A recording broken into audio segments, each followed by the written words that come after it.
Okay, so before we get started, I just want to talk about what ingredients I've got in front of me here. So what I'm using here is the Belclade chocolate. I've been using the Belclade chocolate for maybe 15 years, and it's just one of the chocolates I prefer to use. And this is one I buy wholesale. You can buy it from cash and carries as well, I believe. And this one's milk chocolate. It's 35% cocoa, and it comes in little buttons. Okay, so perfect. Nice and easy to melt down. Okay, and so what I have here is 1.818 kilos of chocolate, milk chocolate, to 1.127 kilos of cream. Now that sounds very alien to me because I normally work in pints and pounds when I'm doing ganache. Hopefully that'll make it a bit easier for everyone to work out if I just give it purely on grams. Then you can convert it over to your own weights. Okay, so what I want to do, the same thing as you'd like to do with the ganache, is pop the cream in the microwave, and you want to boil it. So you can either boil it in the microwave or you can boil it on the stove, your choice. Now for this, I'm just going to put it on for 6 minutes, or until it boils. Okay, that's 800 watts microwave. So I got it on there. Now just keep checking. I'm used to boiling off much bigger batches, which normally take about 15 minutes for a bigger batch than that. So I'm going to put that on for 6, just to see how long that goes. Okay. So when we come back, hopefully the cream will be boiled, and it's a case of just pouring the cream over the chocolate and a wooden spoon and just mixing it in until you've got a lovely consistency. Now before I go, the other thing is you can buy the chocolate from the supermarket. With the chocolate, I would recommend, a mid-range price, but you can get away with the cheaper chocolates for the milk and the dark chocolates if you're making ganache. So as I say, I stick around this sort of 35% cocoa. It doesn't have to be up in the sort of 50s, definitely 35 is fine for cake decorating. Okay, so when I come back, I'll take you through the next stage of the ganache. Okay, so I had to put the cream in for an extra minute, so it's actually 7 minutes, and that's it boiling. So just bring that out. Okay, so I just want to pour that over the top.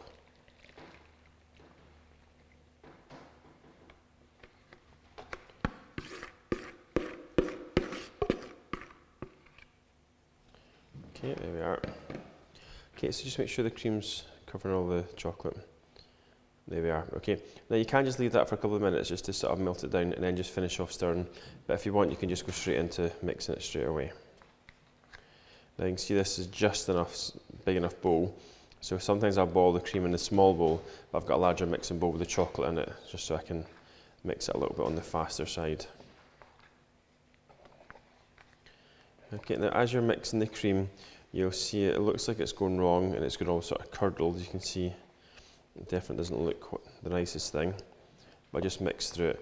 Now you can use a balloon whisk or a handheld electric mixer. And just whisk it up that way if it's just for covering cakes and ganache, because it can be quite time consuming doing it this way.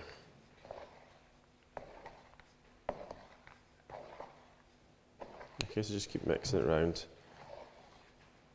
and all of a sudden what will happen is you feel it's starting to get a little bit thicker. So I can feel it getting thicker just now, and then what I generally do is just mix in the middle, and you can see that coming to the chocolate.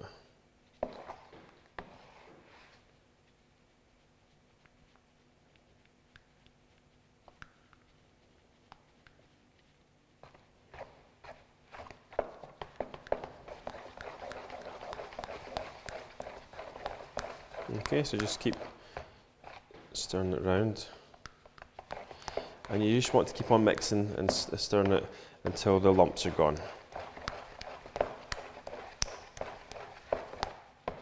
So I can see there's still lumps there, so just keep mixing around, and you have to just keep going until they're gone.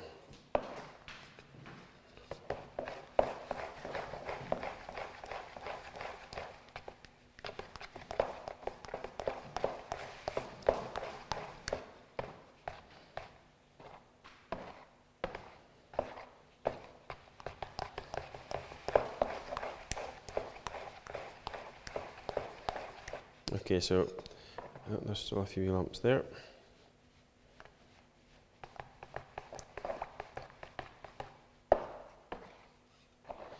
Okay, so just lift it out, just check for any lumps.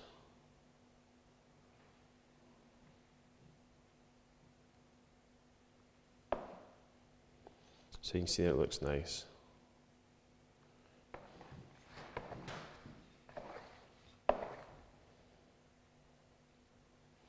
Yep, I think this is pretty lump free. So you can see a nice thick consistency. It's got a nice shiny gloss to it. So that's fine. So what I want to do now is just take the wooden spoon out, clean the wooden spoon off, no licking the spoon. And once it cools, just leave it out with a towel over it. And then once it's cooled down, just put some cling film over the top or put it in a giant food bag and then just write the date when you made it.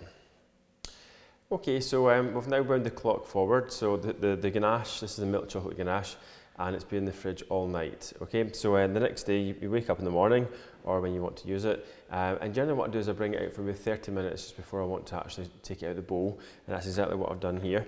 So it's been out for about 30 minutes, and you can see there it's actually still firm but slightly soft. Okay, so it means when we come to scoop it out of the bowl, you can see there it's coming out, but you can see there, look, it's got a nice, it's got a good texture to it at all. It's got a good texture, so it's got a good structure there, okay? So it's still a bit too firm to use on the cake, but this is how it should look when it comes out the fridge. So nice and firm. You can see that it's been sat on the fridge at a slight angle, so it's moved a little bit, but you can see they're absolutely fine, and you've got your firmness there for the ganache. Okay, so there you go. So that's the ganache ready. So you can see they're nice and firm. So that's all it takes, is just leave it overnight. And it's what I'll do in the morning, just wake up in the morning, bring it out, go and have breakfast or go and get washed, and by the time I come back down, the ganache is absolutely ready to rock, and you can get straight into ganaching all those lovely cakes.